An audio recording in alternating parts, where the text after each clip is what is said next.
Yooyaa ashamaar kafuni daawwattoota keenya iddoo jirtan hundatti nageenyi keenya isinaa dhaqqabu isiniin jecha weellisaa Oromoo qaxalee tokko of biraa qabnarraa keessumaa keenya taasifnee jirra.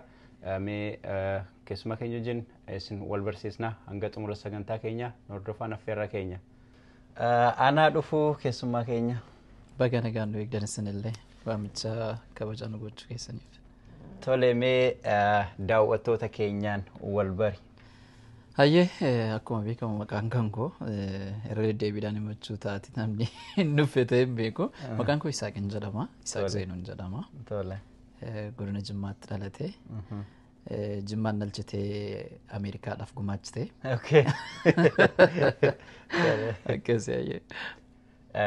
Isaaq eessatti baratee achuma Jimmatti guddatee achumatti baratee moo akkamii? Yaa ani magaalaa keessa osoo hin taane ilma baadiyyaati. Akkuma nama kaanii loonuma eegnee buna funaanaa naannoo keenya bunatu jira.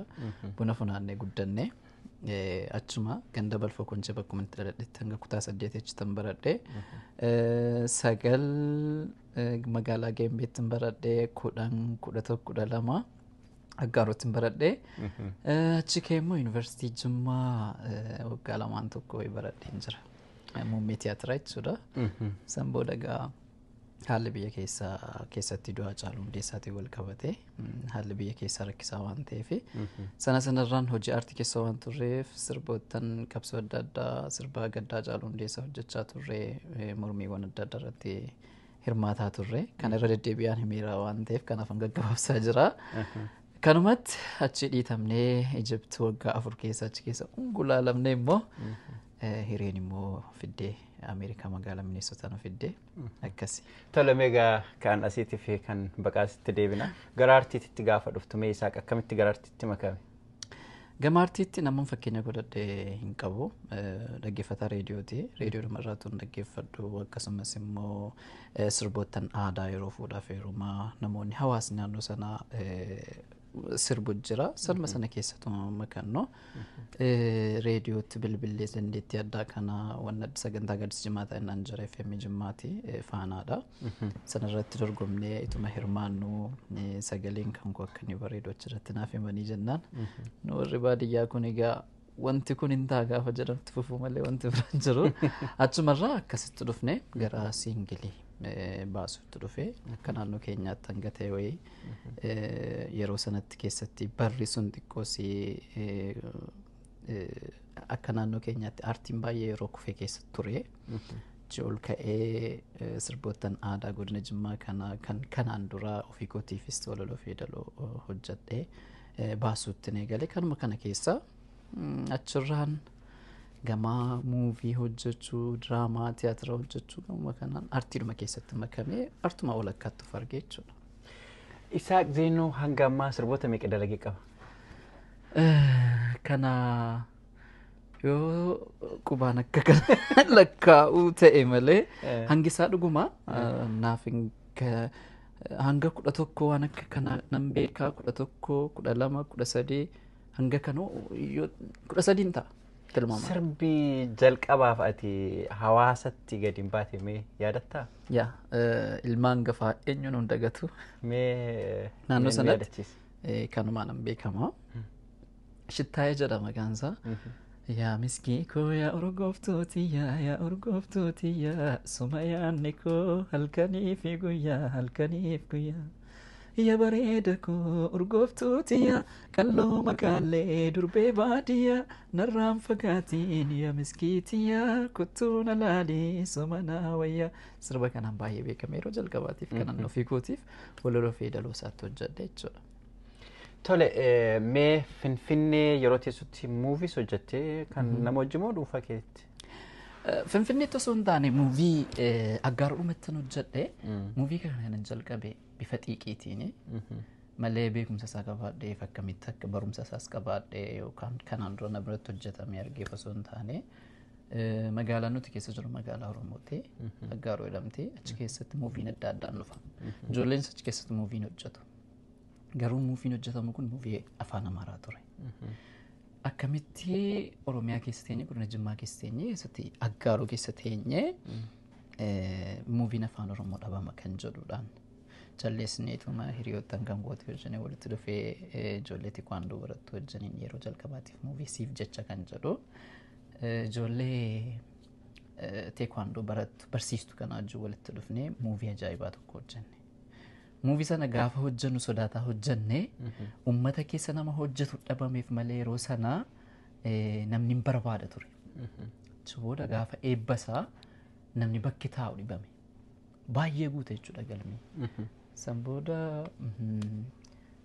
hawaasa kan koo kanaaf yoo namni hojjetu jiraate akkas dheebu aartii qabaadha kan jedhu achi fiilmii ammoo fiilmii gumaa jaalalaa kan jedhu yeroo sana baay'ee qal'aan ture. Fiilmiin kun YouTube irratti baay'ee ilaalameera. Eebbisaas haala jira amma YouTube irra jira. Yaa YouTube irra jira gumaa jaalalaa jedhanii yoo search godhanii jira YouTube koo jala yoo jira hanga 300 meeqa waan akkasiitti ilaalameera yeroo sanatti jechuudha. Achirraan kun dhufee san booda waluma keessa gaa sirba hojjetaa fi muuvii hojjetaa gara Jimmaa Yuunivarsiitii gaafa nufu muummee tiyaatiraan baradhaa. Tiyaatira afaan Oromoo yeroo jalqabaatiif Jimmaa Yuunivarsiitii keessatti hojjenne haala gaariidhaan daawwannaa argatee achi keessatti ammoos aduu saafaa moo maal kan jedhu muuvii tokko wayii hojjenne Yuunivarsiitii Jimmaa keessatti muuviin sun akka gaariitti ilaalamee kanuma kana keessa afaan Amaaraattis itti mammakamee hojjetaan ture akkuma tole sirboota hojjette kana kan namaati moo hanga hojjette kun hundaayyuu ofii keetti barreessitee ofii keetti yeedaloo waan hundatti oomte? Sirbaa harka baay'ee ofiifan hojjedhe. Achirraa ka'ee immoo walaloo fi yeedaloo namoonni hedduun naaf kennaniiru akkasumas kan hawaasni naannoo keenya sirboottan aadaa walitti fuffunaaniitan hawaasaaf haala ammayyaa ta'een gaafan ittiin ga'u baay'ee jaallatama guddaa filate. Amma sirba Jimmaa yoo banteetti kan wangooti kan amma vaariyaalii ka'ee jiru hawaasa keessa waan jiruuf waan hawaasaa sanan immoo waan tokko tokkotti daddabalee hawaasaaf gaafan ga'u hawaasni akka inni jaallatu godhee jechuudha. Namoonni hedduun itti hirmaataniiru keessatti biyya bakka gaafa nufu sirbaaf immoo waan akka kanaan hojjedhachuutti Abbabaa Dhugaasaa Weellisaa Abbabaa Dhugaasaa amma Kanaadaa jira. Hiriyaa kooti isa wajjiniin gara sirba 3 immoo sirba meeqa hojjenneerra. I think sirba 2 waan akkasiiti. Kaan immoo kanuma hawaasaati ofii guddisuu tole mee of duuban si deebisaa osoo dirree bakka hin gahin dura mee akkami haala kamiin biyyarraa baatan gaa namni biyya ofii tana gaa silaa biyyatti aartiin kun waan akkasii biyyatti tola akkamiin baate biyyarra gaafa baatu? Egaa namni amma biyya bakka kana keessa jirus biyya alaa keessa jirus Ameerikaas Awurooppaas eessayyuu fudhadhu hundee namaatu iyyuu inni kan jireenya ofii jijjiiruuf ba'e sanarra caalaa immoo keessatti Ameerikaaf biyya baqaatii fi Awurooppaa kana keessa baqaadhuma gabrummaatiif ba'e hedduun isaanii qabsaa'ota. Anis qabsaadha ofiin jechuudhaan yoon baadhe iyyuu waamichuma Oromoo yookaan quuqqaa Oromoo keessatti haala siyaasa biyya keessa jiru sana mormuudhaan yuunivarsiitii keessaa kaanee sirboottan warraaqsaa baasuurraan jechuun amma fakkeenyaa weellisaanii kan Oromooti kan paartii siyaasa tokkooti miti. Gaafa uummanni miidhamu uummanni miidhameera jedhee miidhama sana walaloo fi yeedaloo sagalee isaatiin hawaasaaf dhiyeessuudha. Gaafa uummanni milkaa'e baga milkooftan jechuun ga'eedhuma uummata weellisaati waan ta'eef waan kana keessatti hirmaataa turre sirba qabsootiin an takka biyyaan baajadee yaadeen beeku sirba qabsoo harka nyaatatti kan jedhu yeroo jalqabaatiif hojjedhe sirbi sun baay'ee vaariyaalii ka'e. Biyyumatti osoo biyya jirtu? Yaa biyyumatu hin jiru. Mee hawaasa keenya daawwattoota keenya yaadachiise? Nu keenya jennee siyaamannee harka siif rukunnee wayyoo hammeenyummaan kee daangaa dabarraan kunoo argine wayyoo qeerroo fi qarree lubbuutti dhabdee boojuu si baafnaan wayyoo hidhaaf ajjechaa maqaa nuuf laattee shororkeessumaan sirba kanadha kan yeroo sanatti biyyaan baasee jechuudha. Tole erga meegaa gara baqaa dhaqxee mudannoo hedduu jira biyya namaa kun gaafa dhaqxu mana haadha keetitti miti kan dhaqxu mee akkamitti si keessummeessite Kaayiroon gaafa Kaayiroo geessu bifa kamiin dhaqxan? An akka baqattootaatti osoo hin taane al tokko onnee kan keerraa gaafa saba keetiif hojjettu sabni keetis immoo akka inni itti si qeebalu akka addaati. anamma mudannoo tokko argine. Sababni isaa hawaasa keessa hin jira waan ta'eef hawaasni kan koo ijoolleen gadda kootii ijoolleen Oromoon hedduun isaaniitu iyyuu haala naaf mijeessanii akka baqadhus kan naaf godhe namootuma malee an takka karaa ittiin biyya keessaa ba'an yaadees hin beeku karaa beeku mitiiti. Paaspoortii illee nama hin qabne da'anii.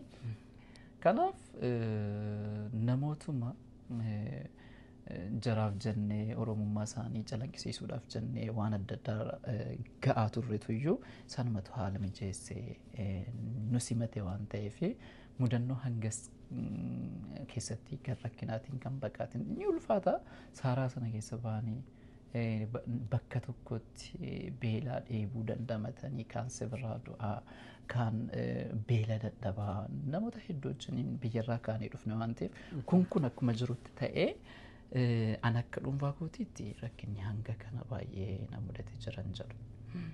Tole mee jireenyi baqa akkam ture mee hanga Kaayiroo jiraattu san mee waan achi keessatti si mudate yookaan argaa turte? Jireenya baqaa keessatti hiriyoottan hedduun qaba. Hiriyoottan baay'ee jajjalladhu ijoolleen biyya baqaa keessa jiranu. Ituu carraannaa kenname Kaayiroo keessa hadhaaf jiraatta malee boriif hin jiraattu hadha garuu hin jiraattu. Ituu eessa jiraatta naan jedhame Kaayiroo jiraachuun fedha. Maaliif jennaan akka faamiliitti wajjin jiraanna gandummaa wanti jedhamu hin jiru naannummaa wanti jedhamu hin jiru feemasummaa wanti jedhamu hin jiru ati Oromoo taatee Oromummaa kee qofittiidhaan akka faamiliitti faamiliiyyuu yaadannu Kaayiroo keessatti. Ijoollee feemasoota miidiyaa irratti bebbeekamoo ta'an jara wajjiniin turree namoota feemasiin taanes akka maatiitti wajjiniin turree yoo qabaanne wajjiniin nyaataa yoo dhabnellee waliif gumaacha akka kanatti jiraanne hojii aartii kootis achi keessatti hojjedhe hiriyoottan kan koo hedduun isaanii amma jarra akka babaa jarra akka haftaamuu kush miidiyaa niitwork hojjetu inni waan hedduu naaf ta'ee jira biyya baqaa sana keessatti miidiyaa kush miidiyaa sanarrallee kan hojjedhu sana godhaa ture akka gaariitti turre achi forex miidiyaa forex entertainment sagantaa ajaa'ibaa tokko jalqabne sanaan hojii keenya focus gara sanatti goone akka gaariitti namoota wajjin hojjetaa turre hiriyoottan kan koo kan maatiitti wajjin jiraataa turre malee akka waahila hojiitti miti kanaafuu baay'ee natti tolti Kaayiroon biyyi baqaa sun baay'ee natti tolti.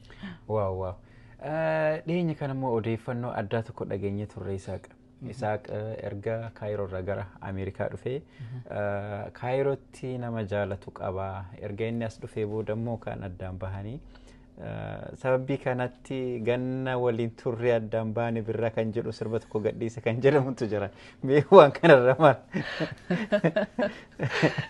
Namoonni hedduun koomentii keessaan naa barreessu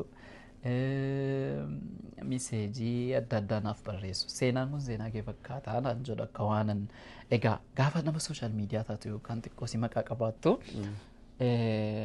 wama hawaasni kan kee kun waan si jaallatuuf abbaa baluu kana ta'e isin jedha beektaa jibbaadhaan jedhu ijji hawaasa sanaa sirra waan jiruuf jechuudha. Sirbi suni sirba hiriyaan kan koo hojjetedha Abdulkariim Musaa jedhama. Sirba sana ni hojjetee ture kilipii irratti hojjennee turre kanaan dura jechuudha itoo biyyaan bahin. Sirbi kan amma dura tureedha? Kan amma dura ture. Okay. San booda bakka tokko teenye yoo nama kana sana jedhe kallattiidhaan namni waan beekuuf kana dubbachuun barbaadu sirba kanan banee dhaggeeffataa ture.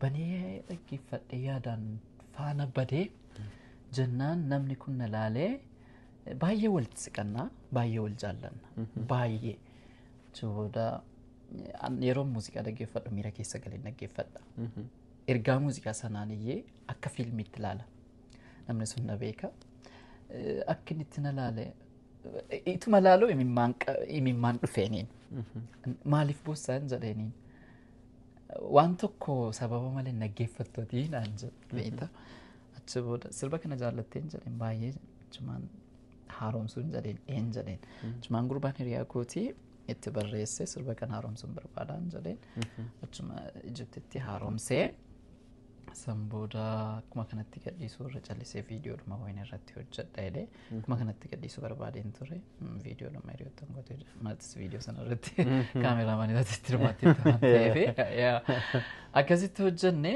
sirbi sun ergaa guddaa qaba baay'een jaalladhaani. So warra isa kaayirootti jaalatee dhufe jedha kanaan maal jettaame? Waan jaalalaa hedduminaan miidiyaa irra waan kanaan maraa jira. Waan jaalalaa ana mallee daa'ima waan jaalalaan beeku namni keessa jiru yoo ibsuudhaaf ta'e. Mee sirbichi sun maal jedha daawwattoota keenyaaf?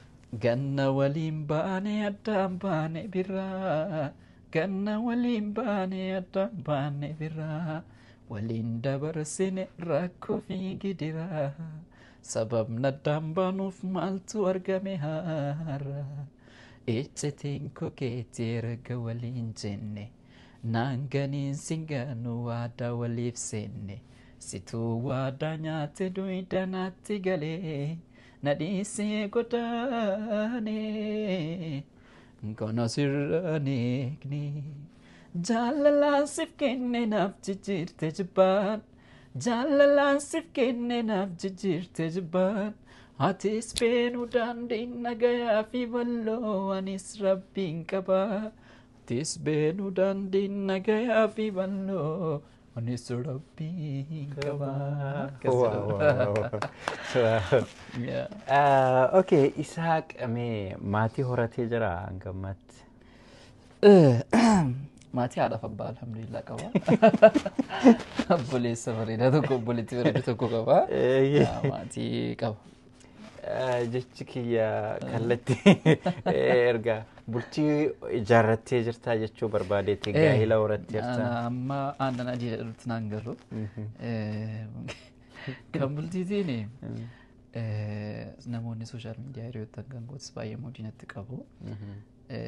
Namoonni kanaan dura lallaallee illee jarri kun jiruun keenya rakkoon qabu jennu jarrinis bultii horataa jiru waan ta'eef inshaallah yeroo dhiyoo keessatti jechuu yoon baadhes bultiin harka rabbiiti. Ati yaadda kan guutu rabbee umrii kana keessatti immoo bultiin baay'ee barbaachisaadha akka yaadutti. Sababni isaa namoonni hedduun hiriyoottan kan koo bultii horatanii ittiin milkaa'anii jiru waan ta'eef ana laalina namoonni ofii waa hin jiran waa yaaddeertu. Ana laalinaati warri hiriyoottan kan koo warri Isaaqiyyuu jira maqaa isaatiin kakachuu jalqabdeetti ijoolleen daa'imni gaafa waa balleessite akka Isaaq Zeenuu fuudha malee na hambisuu akkanam goonee jechuu jalqabdeetti jedhan ijoolleen kun bammaa akka waan ta'eef garuu ana laalina inshaallah yoo rabbiin jedhee namatti seenna sadeemnetti. Tole Isaaq Zeenuu mee Ameerikaa hanga dhufte akkami Minisoota akkamitti argite hawaasa Minisoota akkamitti ilaalte? Ana irra dibaa kanan beeku waliin madaalchisu biyya baqaatiif biyya Ameerikaa gaafa dhuftu hundi namaatu yoo wal qixa gugguftee hojjetattee of jijjiirtaa maatii kan kee jijjiirtaa Ameerikaan kanaaf baay'ee bareedaadha. Akka sooshaal laayifiitti immoo gaafa laallu keessatti warra artii keessa jiranuuf baay'ee ulfaataadha nama akka keenyaatiif jechuudha. Weellistoota hedduutas keessa jiru.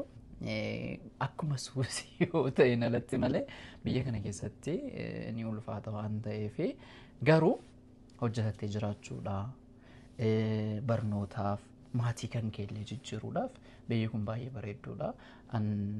Maatii keessas waan an tureef wanti natti ulfaate hin jiru. Oromoo keessas waan an jiruuf wanti natti ulfaate baay'een hin jiru waan ta'eef haa ta'u hanga biyya baqaa biyya Egypt ga'u yoo baatte homaan jirtu. Tole galatoome. Egaa artistoonni hedduu biyya baqaa irra ta'e yookaan biyya irraa gara Ameerikaa yoo dhufanii artii afaan Oromoo irra ni dhiisan waanuma artii irraa of qusatan jechuudha. Gara jireenya isaanii fooyyessuu irratti fokus godhan.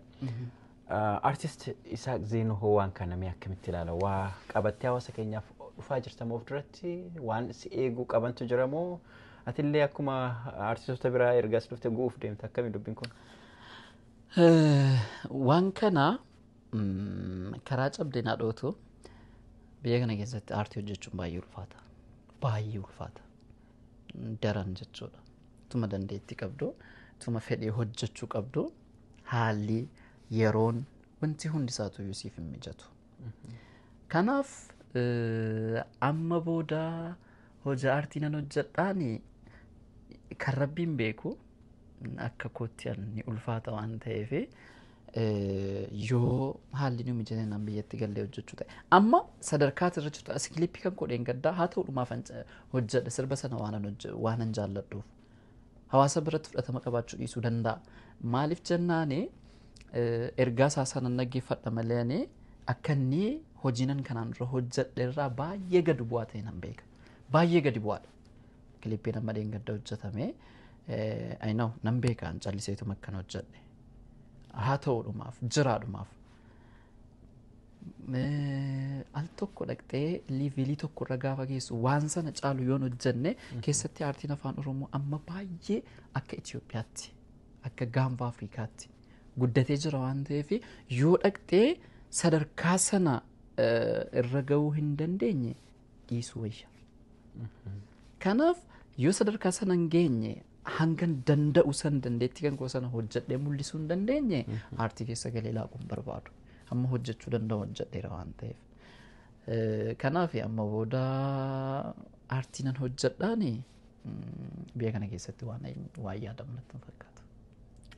Tole egaa galatoomii waan yamicha keenya kabajee as nu cinatti argamtee fi qophii keenya goolabuudhaaf jirra. Mee xumura irratti egaa waan dhaamattu yookaan nama galatoomii jettu yoo jiraate maayikiin keeti. Akkasii guddaa galatoomeetillee waamicha kabajaa gooteesti naaf feeruu keetii fi maatii OMN yeroo hedduu Ijiptittis deddeebiin gaaffii deebii gooneerra. Hiriyoottan koo biyya baqaa keessa jiran biyya Ijipti keessa jiran ajaa gaarii wajjiniin dabarsan maqaa keessan waamee hin fixu hunda keessanuu baay'een jaalladha waa hillan hojii kootii akkasumas immoo rabbii gaditti maatii kan koo as jiranoo akkan biyya baqaa keessaa ba'ee as dhufuun kan naaf godhanii maatii kan koo obboleettii koo akkasumas maatii kan koo maatii jechuu dandeenya. Namoota akka nu dhufnu garee 5 groupii sana godhanii akka nu dhufnu nuuf godhan hundi isaanii baay'ee galateeffachuun barbaada. Galatoomas illee. Tole galatoome ulfaadhu aartist Saqseenuu. Egaa daawwattoota keenya kabajamoo gaafii fi deebiin gabaabaan aartist Saqseenuu wajjin goone asumaan goolabnee jirra. Waan hangamaan daawwattanii fi galatooma turtii gaarii qabaadha.